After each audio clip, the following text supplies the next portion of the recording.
ओम शांति। रात को अव्यक्त बाप दादा की जो मुरली हम सुन रहे थे, आप सबको याद होगा कि बाबा ने ये कहा कि हमें सर्वगुण संपन्न तो बनना ही है, लेकिन किसी एक विशेष गुण का स्पेशलिस्ट बनना है और उसका हमें अभ्यास करना है, उसकी रिसर्च करनी है। और अगर आप देखें तो वास्तव में ये सारा जो ड्रामा है, सतयुग के आदि से लेकर कलयुग के अंत तक और संगम युग को भी उसमें ले लीजिए, ये गुणों का ही खेल है, जिसको हम सतो प्रधान, सतो रजो तमो, हर एक युग को हम ये विशेषण देते हैं, या देवता, क्षत्रिय, वैश्य, शूद्र, ब्राह्मण इत्यादि संज्ञाएं या नाम देते हैं। ये सब गुणों ही पर आधारित हैं, गुणों ही का खेल है। ये सारा जो उत्थान और पतन की कहानी है, ये गुणों की ही कहानी है। अभी जो हम सारा पुरुषार्थ कर रहे हैं मनुष्य से देवता बनने का, या नर से नारायण और नारी से श्री लक्ष्मी बनने का, उसको नाम हम श्री नारायण और श्री लक्ष्मी दे देते हैं, लेकिन वो गुणों की ही मूर्ति हैं, दिव्य गुणों की। तो दूसरे शब्दों में हम ये कहें कि हम गुणवान बनने का, दिव्य गुणों की धारणा का पुरुषार्थ कर रहे हैं। अगर हम योग अभ्यास करते हैं तो भी लक्ष्य यही है कि उस आत्मस्मृति से हम में गुण स्थिर हो जाए। अगर हम ज्ञान का अध्ययन करते हैं तो उसके पीछे भी हमारा मूल भाव यही होता है कि हमारा पतन क्यों हुआ, दुख और अशांति क्यों हुई, उसके कारण को जानकर और उस कारण के परिणाम को जानकर आगे के लिए हम समझ जाएं कि अवगुणों को, दुर्गुणों को, आसुरी गुणों को छोड़ दें और दिव्य गुण धारण करें। जितने भी संसार में धर्म हुए, उन सब ने बात गुणों की, लेकिन उनके गुणों की पराकाष्ठा, उसकी हाइट, उसकी डिग्री वो नहीं थी जो बाबा ने आके बताई। उदाहरण के रूप से उनके भी जो साधु संत महात्मा सन्यासी थे, थोड़ा बहुत ब्रह्मचर्य के लिए उनको कहा गया, आम लोगों को ब्रह्मचर्य के लिए नहीं कहा गया, वो डिग्री वैसी नहीं थी। और गृहस्थ में संयम नियम रखो, लेकिन पूर्ण ब्रह्मचर्य, पूर्ण पवित्रता के लिए नहीं कहा गया।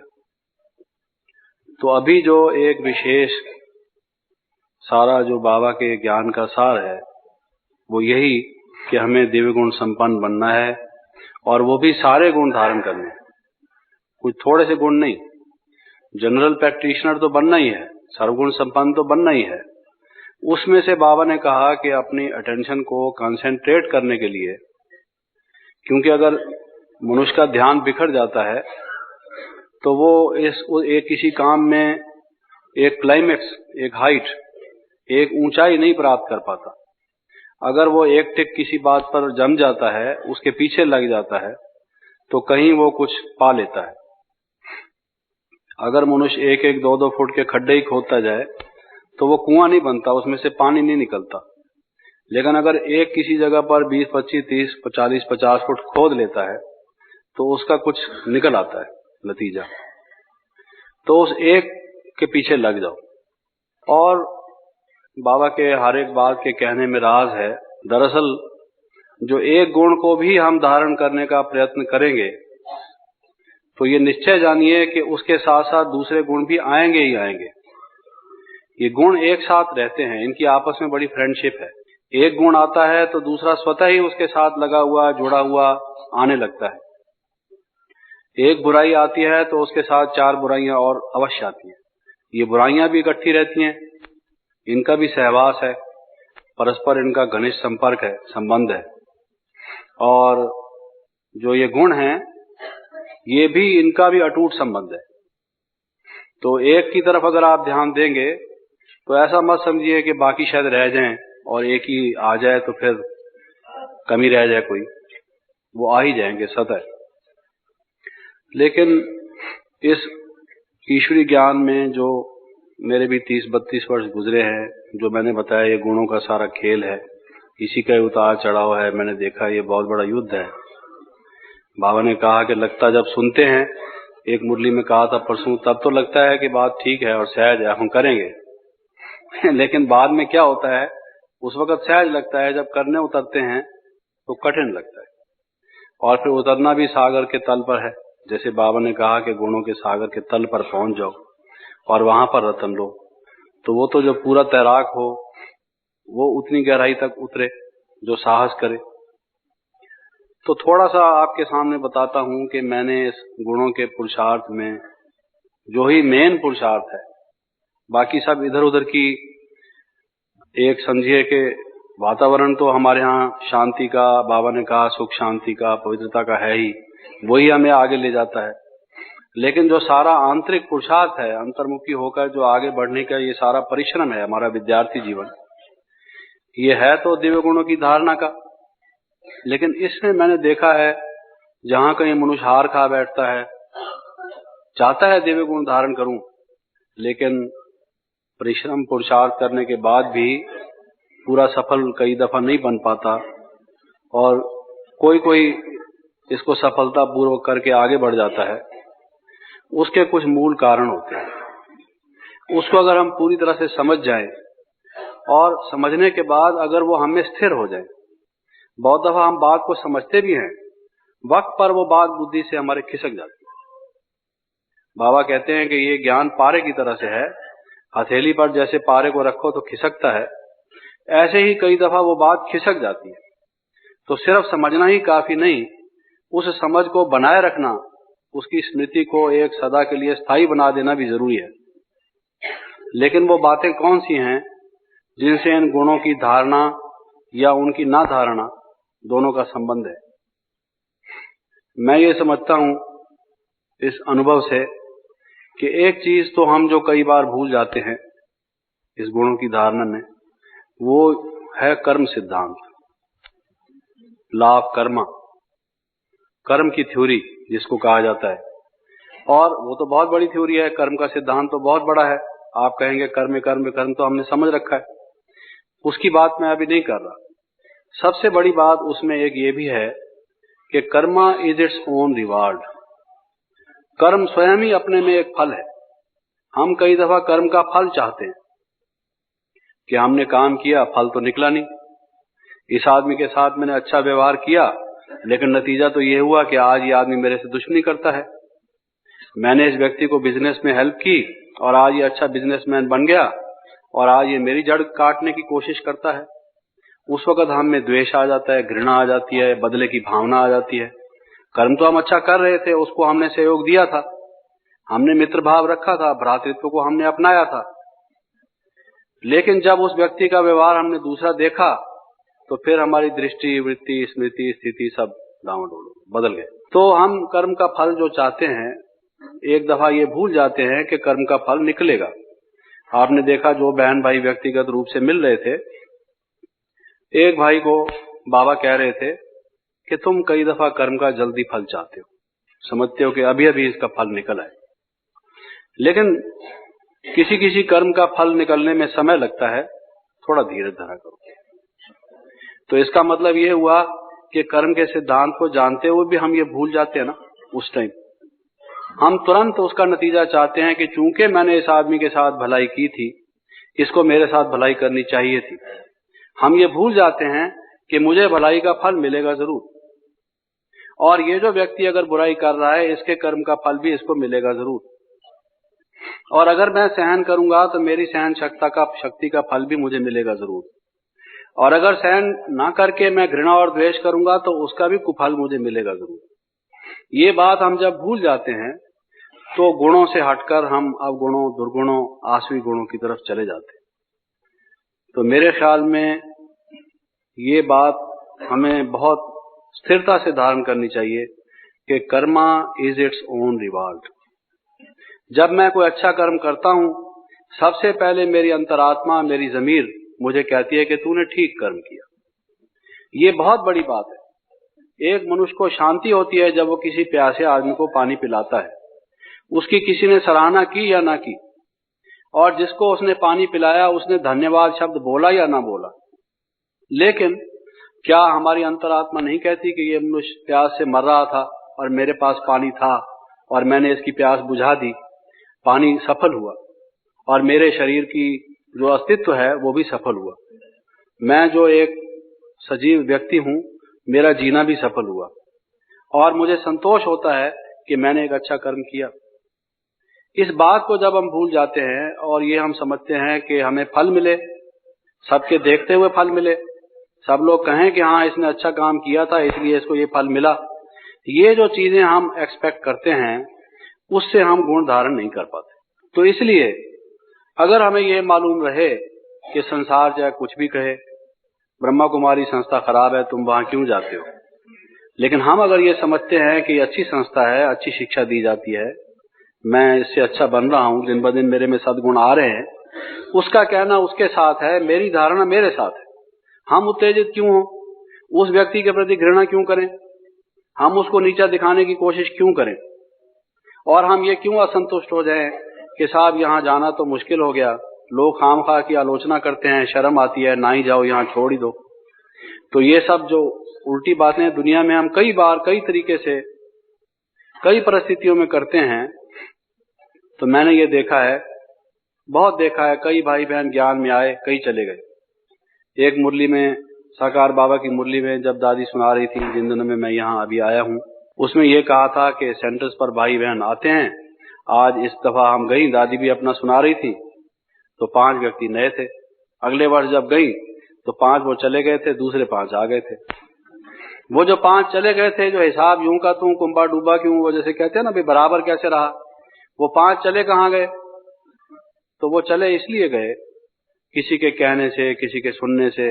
अरे तुम ब्रह्मचर्य का पालन करते हो जो ऋषि मुनि भी नहीं कर सके, और कभी किसी ने कहा भी नहीं, अननेचुरल सी बात तुम करते हो, इत्यादि इत्यादि बात हमने सुन ली, और जो दूसरों के कहने में हम आ गए।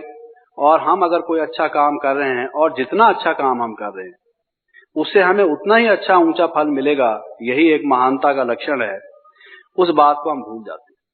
तो मैंने ये देखा कि दिव्य गुणों का स्पेशलिस्ट बनने की बात तो अलग रही, जनरल में भी, सामान्य रूप से भी हम में सब दिव्य गुण धारण हो, उसमें कमी पड़ जाती है, हम पीछे हट जाते हैं अगर हम ये नहीं याद रखते कि Karma is its own reward.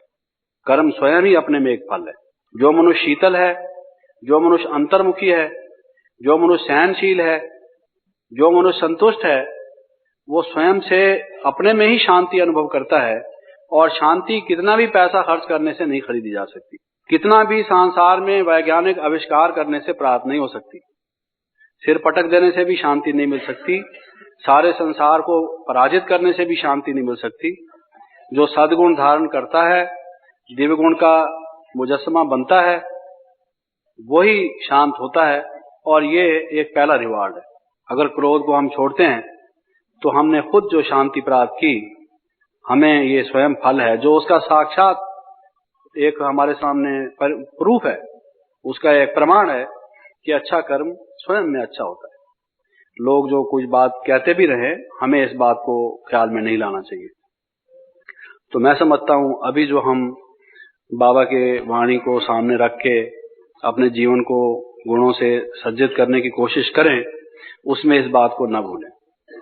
दूसरी बात जो मैंने देखी कि ये बात भूलने के साथ साथ जो जुड़ी हुई है, वो ये है दृढ़ता। आप चाहे किसी भी गुण के स्पेशलिस्ट बन जाएं, लेकिन अगर आप में दृढ़ता नहीं होगी तो किसी भी गुण के स्पेशलिस्ट बन भी नहीं सकते। स्पेशलिस्ट तभी बन सकते हैं जब पहले दृढ़ता हो।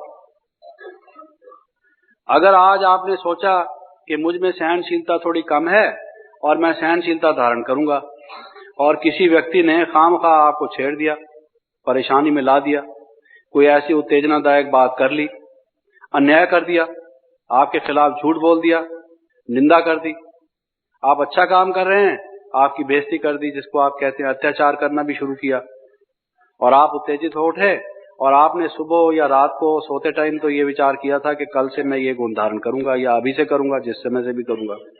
लेकिन जैसे बाबा ने कहा था कि बुनियाद अगर दृढ़ ना हो वो भवन नहीं टिक सकता।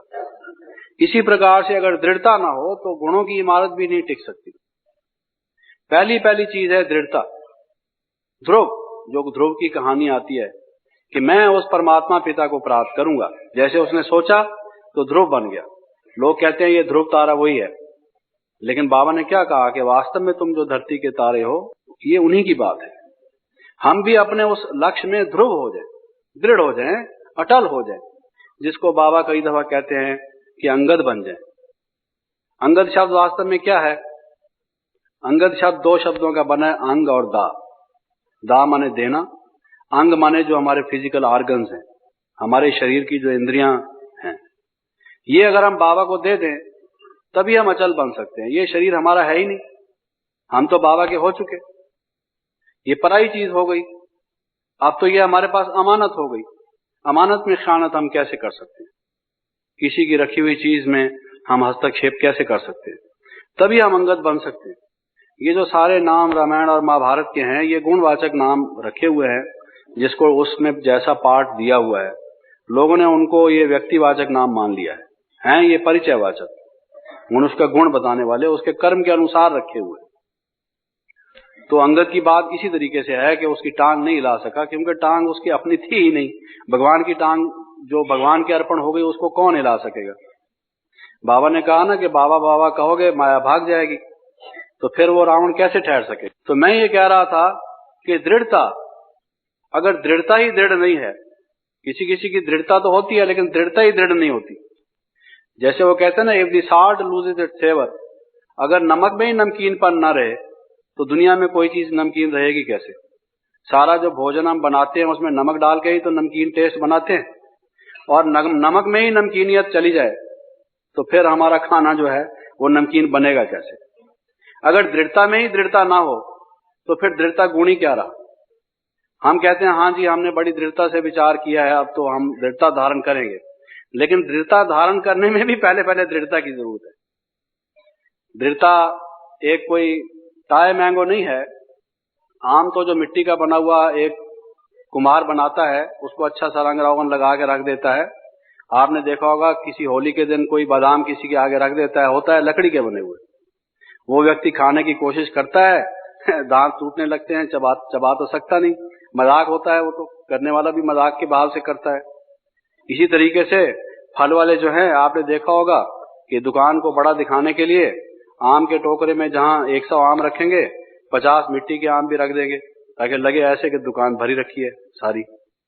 और ऐसा बनाता है मनुष्य, नकल भी ऐसी करता है कि असल से भी बाजी ले जाता है। कोई पहचान भी नहीं पाता कि ये नल है या देवता है, जैसे वो नल दमयंती की कहानी आती है, बिल्कुल वैसे के वैसे। लेकिन वो टाई मैंगो है, उसमें रस तो होता नहीं, वो खाने की चीज तो होती नहीं, उससे पेट तो भरेगा नहीं, उसमें स्वाद तो है नहीं, कोई उसका पौष्टिक पदार्थ तो है नहीं। वो it's just a tie mango, वो तो खिलौना है, मिट्टी का है, उसको वो सिर्फ दर्शन के लिए है। तो दृढ़ता जो है वो पूर्ण रूप से दृढ़ता हो, उस दृढ़ता के बिना कोई भी गुण टिक नहीं पाएगा। और उसके बाद बल्कि परिणाम क्या होगा? निराशा। अगर कोई काम जम के नहीं करोगे, पूरे दिल से नहीं करोगे, जिसको कहा जाता है हार्ट एंड सोल नहीं करोगे, तो निराशा होगी, डिप्रेशन, स्पिरिट नहीं रहेगी। मैं सोचता हूं कि भाई मैं तो, लोग कहते हैं कि इसमें सहनशीलता की कमी है। अच्छा, मैं सहनशीलता का गुण धारण करने की कोशिश करता हूं, पूरा मन उसमें जुटाता नहीं, पूरा इरादा करता नहीं, पक्का इरादा। अगर मैं बार बार उसमें फेल हो जाता हूं, नतीजा ये होगा मैं अपने से ही निराश हो जाऊंगा और मैं कहूंगा कि साहब मैं तो देवता बन नहीं सकता, ये मेरे बस का नहीं है। या तो मैं क्षत्रिय बनूंगा, त्रेता के अंत में आऊंगा, और या मैं देवता घराने का नहीं हूं, शक पैदा होने लगता है। और या मैं समझता हूं कि ये दूसरे तो आगे बढ़ रहे हैं, मैं पता नहीं क्यों, जैसे वो कहते ना भाई वो राधा क्यों गोरी मैं क्यों काला, ये सब तो आगे बढ़ रहे हैं और मेरा ये ऐसे क्यों नहीं हो रहा, इसका कारण तो वो उसको वैसा लगेगा, तो निराशा उसको और आ जाएगी।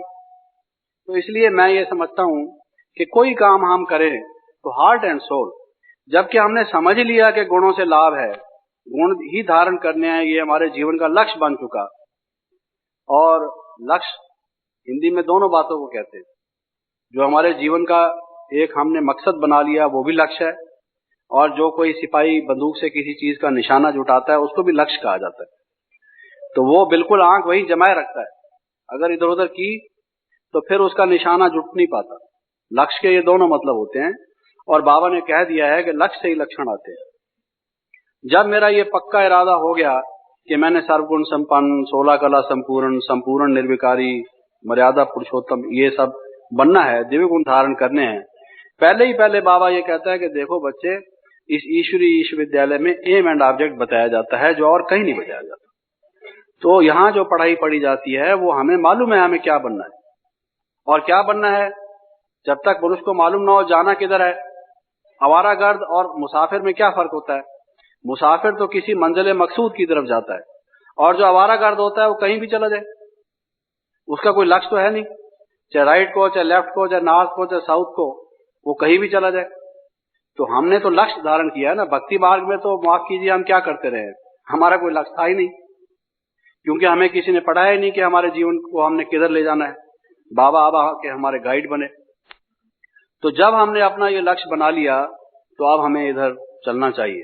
तो मैं ये कह रहा था कि जो सभी गुण धारण करने हमने, और गुणों की ही महानता है। भक्ति मार्ग में भी हमें याद है लोग कहा करते थे, गुण एव सर्वत्र पूज्यन्ते पितृवंशो निरर्थका वासुदेवम पूज्यन्ति वसुदेवम न मानवा, कि हे मनुष्यों, गुणों की ही सब जगह पूजा होती है। कृष्ण की पूजा होती है, उसके बाप की पूजा नहीं होती। बड़ा तो उसका बाप है, कृष्ण भी उसको प्रणाम करता होगा, लेकिन पूजा कृष्ण की होती है। क्यों? क्योंकि गुण कृष्ण में थे। तो जिसमें गुण हो महान तो वही होता है ना। हर एक भाषा में ऐसे कहा गया है, किसी ने कहा है बुजुर्गी बाकलस न बसाल, उम्र से बड़ा नहीं होता मनुष्य, अपनी धारणाओं से बड़ा होता है। तो ये सारे ज्ञान विज्ञान का यही सार है कि हे मनुष्य, गुण धारण करो।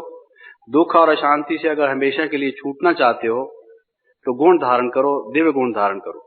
तो मैंने ये बताया कि सबसे पहले तो हमें ये याद रहे कि जो कर्म हम करते हैं उसका फल अटल है।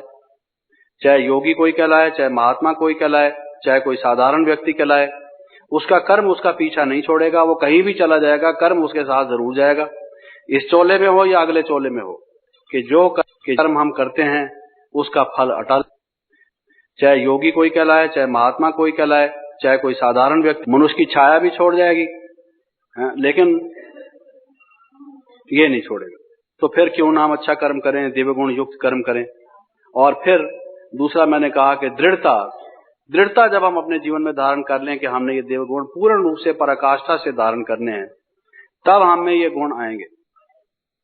और तीसरी बात आप ये देखें कि यूं तो जैसे मैंने पहले आपसे कहा, एक गुण से दूसरे गुण आते हैं, लेकिन संतुष्टता, अगर आप एक बात को अपने जीवन में ले लें, संतुष्टता के कंटेंटमेंट जिसको कहा जाता है, संतुष्टता धारण करना। अच्छा, संतुष्टता धारण करने में बहुत राज है, ये एक गुण नहीं है। अगर आप इसकी गहराई में जाएं, जैसे बाबा कहते हैं, देखिए मिसाल मैं आपको दूं, तो जैसे मैं ये कह रहा था कि संतोष की बात या संतुष्टता की बात, उसमें आप देखिए कि अगर कोई व्यक्ति, सहनशीलता की बात को मैं कहता हूं कि भाई कैसे ये गुण आपस में जुटे हुए हैं, संतुष्टता के साथ सहनशीलता, धैर्य, मधुरता, ये सारे गुण कैसे जुटे हुए हैं।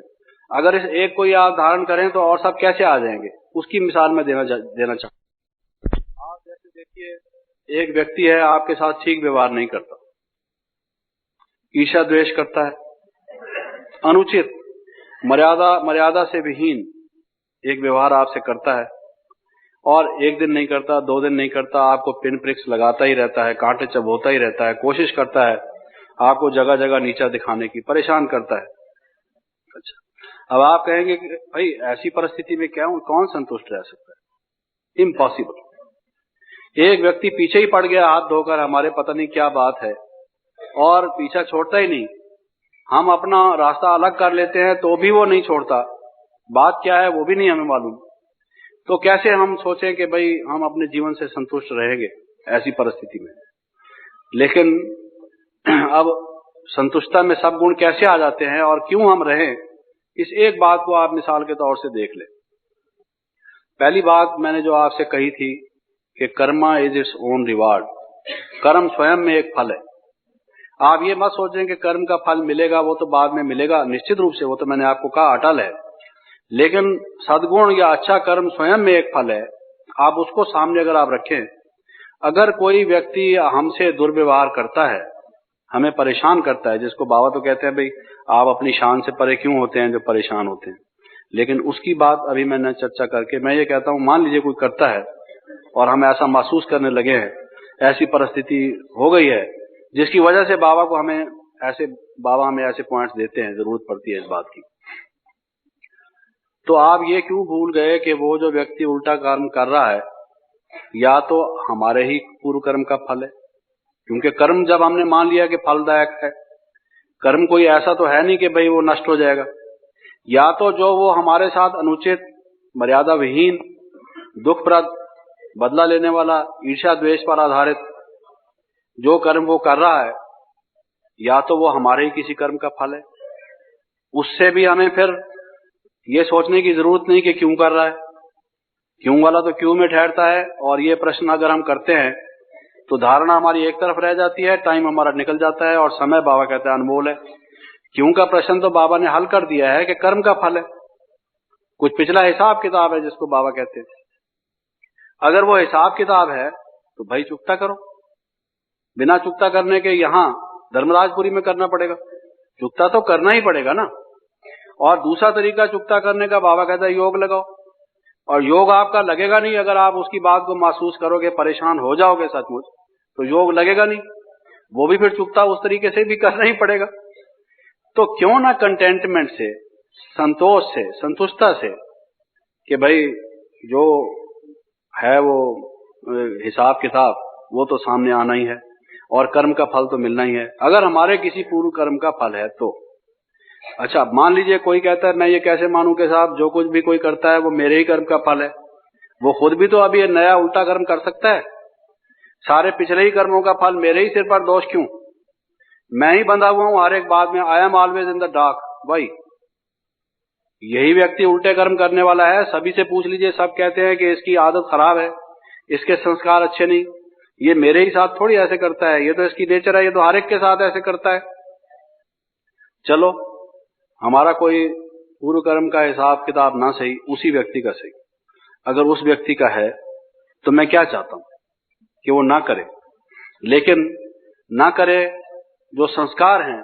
अगर मैं अपने ही संस्कार को नहीं जीत पा रहा, जो बाबा कहता है तुम परेशान ना हो, समझता हुआ भी मैं परेशान हो रहा हूं, तो उससे कैसे उम्मीद रखता हूं कि वो अपने संस्कार को छोड़ दे इतनी जल्दी, बिना ज्ञान लिए हुए और ज्ञान के अभ्यास के बिना। तो भी मुझे सहन करना चाहिए। और जो मैंने कहा कि मेरा जब लक्ष्य है कि गुण धारण करना, सहन शक्ति को धारण करना, संतोष को धारण करना, उसका लक्ष्य हो या ना हो, मेरा लक्ष्य तो है। क्या पता उस व्यक्ति का ये लक्ष्य है ही नहीं, वो इस पुरुषार्थ को करना ही नहीं चाहता।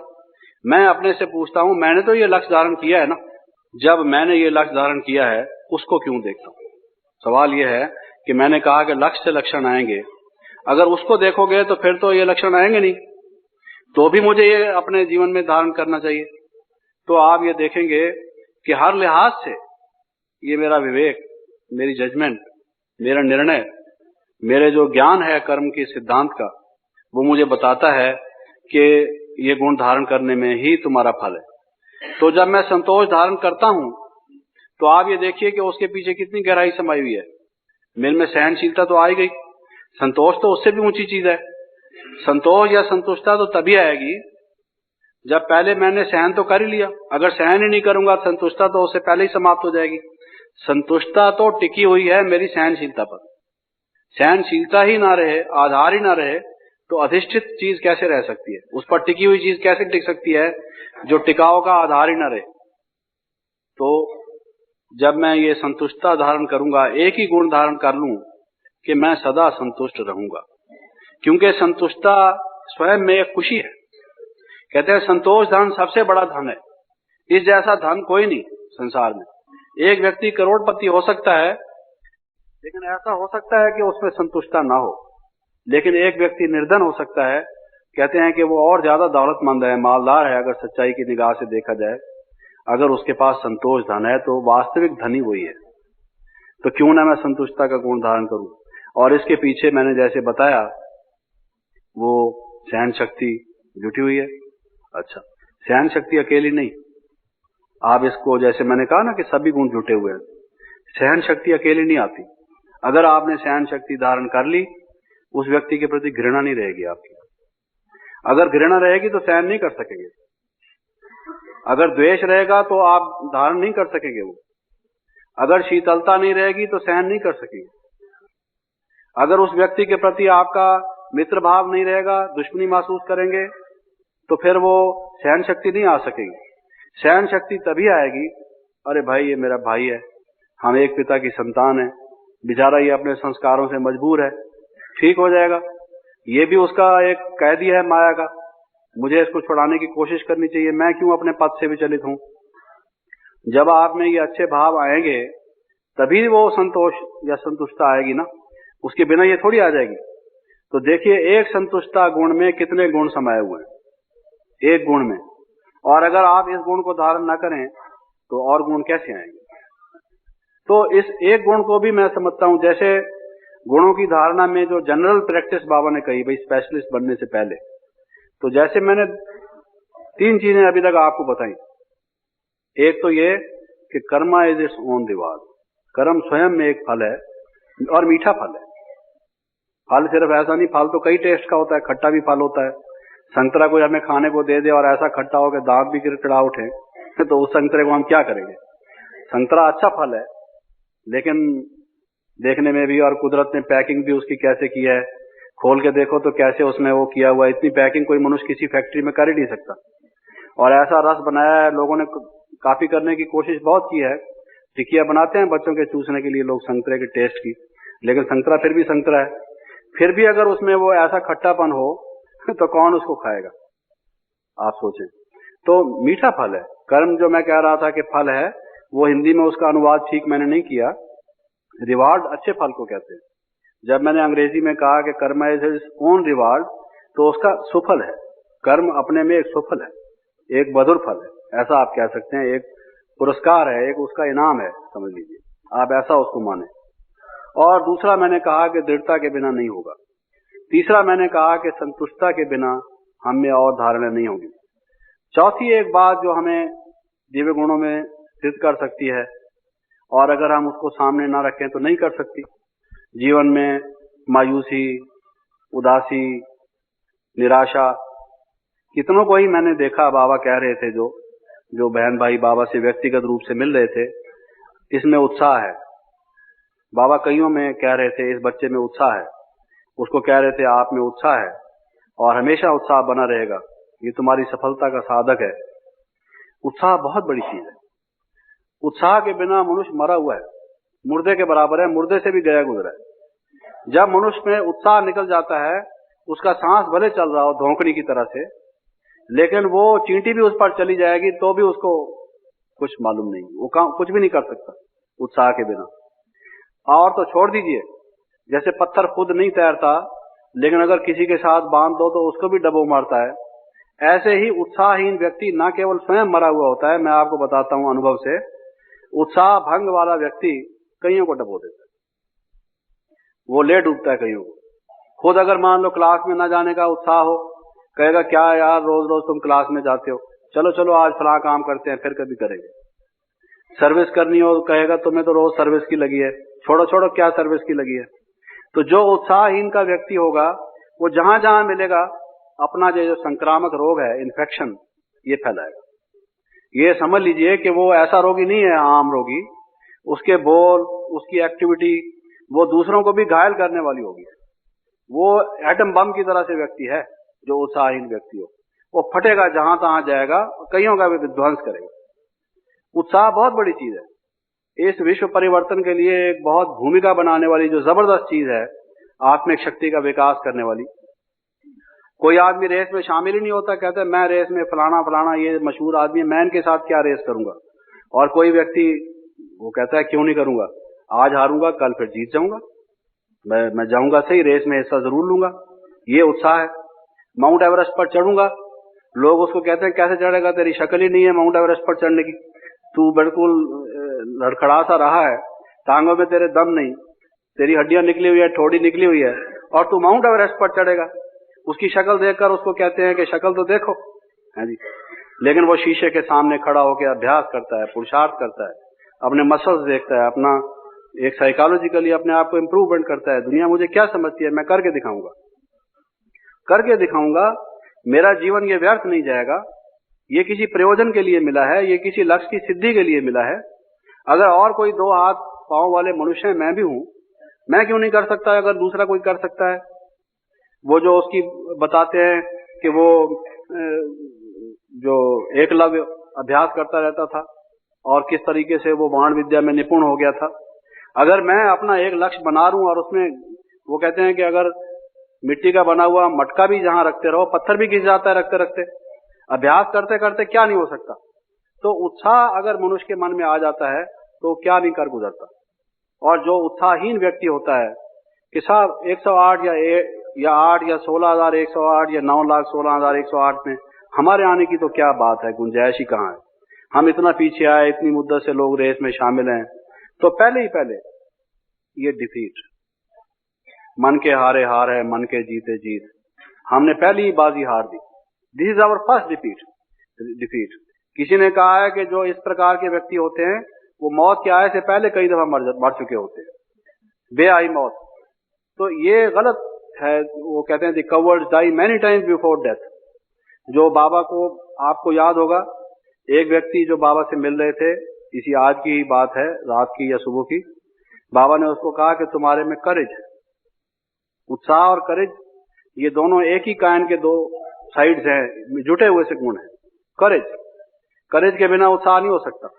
अगर किसी में करेज ना हो, उसके हाथ पांव तो कांपने लगेंगे, वो तो बार बार बाथरूम में जाएगा, वो कोई काम थोड़ी कर सकेगा, उसको बार बार प्यास लगेगी, वो बार बार जाके बाल बनाएगा। आपने कई लोगों को देखा होगा, अरे भाई बना चुका शीशे में, तू देख चुका, लेकिन उसका मन इतना तितर बितर बिखरा हुआ सा होगा, ऐसे काम करेगा जो एबनॉर्मल, जो एक एक चीज को बार बार कहेगा, रुमाल कहाँ रखा, ऐनक कहाँ रखी, जूता कहाँ गया, दिमाग ही खो गया उसका। तो बाकी वो क्या होगा, उसकी वजह यह है कि वो सटपटा गया, उसके होश आवास उड़ गए, इसलिए वो कर ही नहीं सकता। तो ये जब उत्साह का गुण हम में आता है तो हम आगे बढ़ जाते हैं, ये बाबा ने कहा। और जब तक उत्साह ना हो काम नहीं हो सकता। तो मैं ये कह रहा था कि ये जो मौलिक गुण हैं, इनको जब तक हम धारण नहीं करेंगे, और फिर सबसे बड़ी बात ये कि जब तक अगर हम बाबा को सामने नहीं रखेंगे।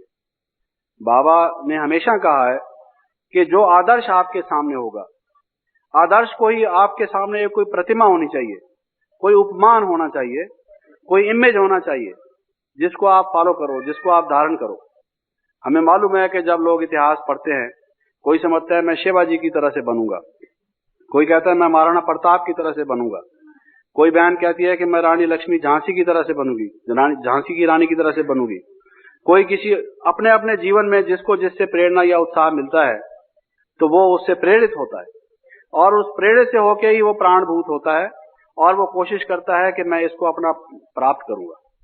तो जब तक हमारे सामने कोई ऐसा नहीं होगा आदर्श जिसको हम फॉलो करें, और कौन हो सकता है हमारे सामने आदर्श जो हमने अपने जीवन में देखा है, हमारे अपने जीवन काल की जो बात है, जो अभी जो समय चल रहा है, जिसने पूरे दिव्य गुण पूर्ण पराकाष्ठा में हमारे सामने धारण किए, उसको अगर हम अपने सामने नहीं रखेंगे तो कैसे हम उसको धारण करेंगे। तो बाबा को अगर हम अपने सामने नहीं रखेंगे तो नतीजा ये होगा, किसी ने कहा है कि there is never a perfect vacuum in this world. दुनिया में रिक्त स्थान कोई नहीं है, कोई भी जगह बिल्कुल खाली नहीं है। हमें दिखाई देती होगी खाली, मान लो ये जो आसपास की जगह है खाली आपको दिखाई देती होगी इस हमारे चर्म चक्षुओं से, हमारे इस ये जो नेकेड आईज है, लेकिन यहाँ पर पवन के कण, धूल कण, ये प्रकाश कण, कई प्रकार के कण, कई प्रकार की चीजें यहाँ समाई हुई है। तो किसी ने कहा है कि जो परफेक्ट वैक्यूम है, दुनिया में पूर्णतः रिक्त स्थान कहीं नहीं होता। तो कोई भी इमेज हमारे माइंड में ना हो, ऐसा नहीं हो सकता। अगर हमारे मन में बाबा का एक इमेज नहीं होगा जो हम जिससे प्रेरित होकर कर्म करें, तो जरूर कोई एक सांसारिक व्यक्ति होगा जो अपूर्ण होगा, जो त्रुटियों और कमियों में से भी भरा होगा। जिसके जीवन में उतनी ऊंचाई तो होगी नहीं, साफ जाहिर है। और अगर वो मेरे लिए प्रेरणा का स्रोत होगा तो मैं फिर संपूर्ण नहीं बन सकता, मैं पूर्ण रूप से गुणों का, दिव्य गुणों का धारण नहीं कर सकता। तो जो बाबा के हम जीवन कहानी सुनते हैं, बाबा का पुरुषार्थ हमारे सामने है। सारे विश्व की आत्माओं में से जो एकमात्र ऐसी आत्मा है जो शिव बाबा के साथ अंग संग है, सूक्ष्म लोक में इतने समय तक बाबा के साथ अंग संग रहकर इस विश्व के कल्याण के लिए कार्य करने की जो एक सौभाग्य है, उस एक ही आत्मा को है। तो उसका कितना बड़ा पुरुषार्थ होगा कि शिव बाबा भी उसे इतना पसंद करते हैं, तो जरूर उन्होंने भी शिव बाबा को उतना ही पसंद किया होगा। उनके जीवन में और किसी की याद वैसे नहीं रही होगी जितनी उनकी रही होगी। जिस प्रकार से एक के साथ उनका नाता अटूट होगा, तभी तो उन्होंने भी उस एक को अपनाया उस प्रकार से। हर एक काज एंड इफेक्ट का ही सिलसिला संसार में जुटा हुआ है।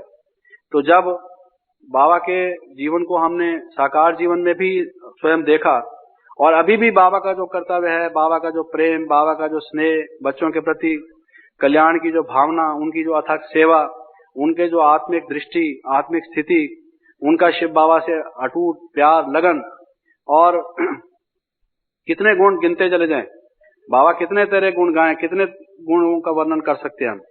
तो वो जिसमें सब गुण समाये हुए हैं, अगर हमारे सामने वो एक लक्ष्य नहीं रहेगा, तो सिर्फ गुण जो एक एब्स्ट्रैक्ट चीज है, जिसका कोई मूर्त रूप नहीं है। मनुष्य की एक नेचर है कि वो हमेशा चित्र को सामने रखता है, और बाबा ने ये नियम बताया है कि चित्र से चरित्र बनता है। तो बुद्धि में चित्र रखना पड़ेगा। हम लोगों को इस सूक्ष्म ज्ञान को समझाने के लिए भी चित्र बनाते हैं। कल्प का इतिहास बताने के लिए बाबा ने सृष्टि चक्र और कल्प वृक्ष का चित्र बनवाया। लक्ष्मी नारायण कैसे राजा रानी होंगे, वैसे बात कही भी जा सकती थी, लेकिन उसके चित्र हमने बनाए। शिव बाबा ज्योति के बिंदु हैं, फिर भी हमने शिव बाबा का चित्र बनाया। तो चित्र मनुष्य के मस्तिष्क पर उसकी एक छाप पड़ जाती। तो बाबा का जो एक चित्र है, जो चरित्र हमारे सामने है, चित्र आने से वो चरित्र आ जाता है। जो फेस की रिमेम्बरेंस है, कोई भी व्यक्ति आपके सामने आता है तो उसका जो पार्ट चला आपके साथ या सृष्टि पर, उसका वैसे जो आपने मालूम हुआ आपको, वो यादें उसके साथ जुटी हुई होती है। और जैसे वो यादें होती हैं, जैसी स्मृति होती है, वैसी स्थिति होती है। ये नियम भी हमने समझ लिया। तो जब एक बाबा को याद हम रखते हैं तो गुण स्वतः ही हमें प्रवेश करते हैं। तो मैंने ये थोड़ी सी मूलभूत बातें बताई कि इनको अगर हम जीवन में रखेंगे तो पहले हम जनरलिस्ट तो बन जाएं, जनरल डॉक्टर, जनरल प्रैक्टिशनर, फिर उन गुणों को भी साथ साथ विशेष रूप से धारण करें तो फिर स्पेशलिस्ट भी बन जाएंगे। अब ओम शांति।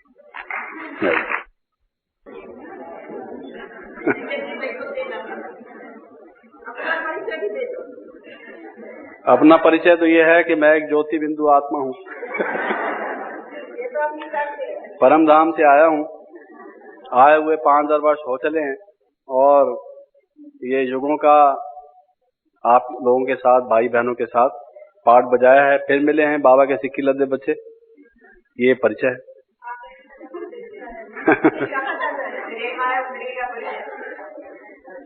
शरीर का परिचय क्या देना। बाबा ने जो सेवा अभी दी हुई है, वो जैसे जैसे आज्ञा होती है, एक छोटा सा सिपाही हूँ। कभी बाबा किसी फ्रंट पर भेज देते हैं, कभी किसी फ्रंट पर भेज देते हैं। तो जैसे उस कमांडर इन चीफ की आज्ञा होती है, वो कोशिश करता हूँ कि उस हुक्म को बजा लाऊं। ये चित्र का परिचय है।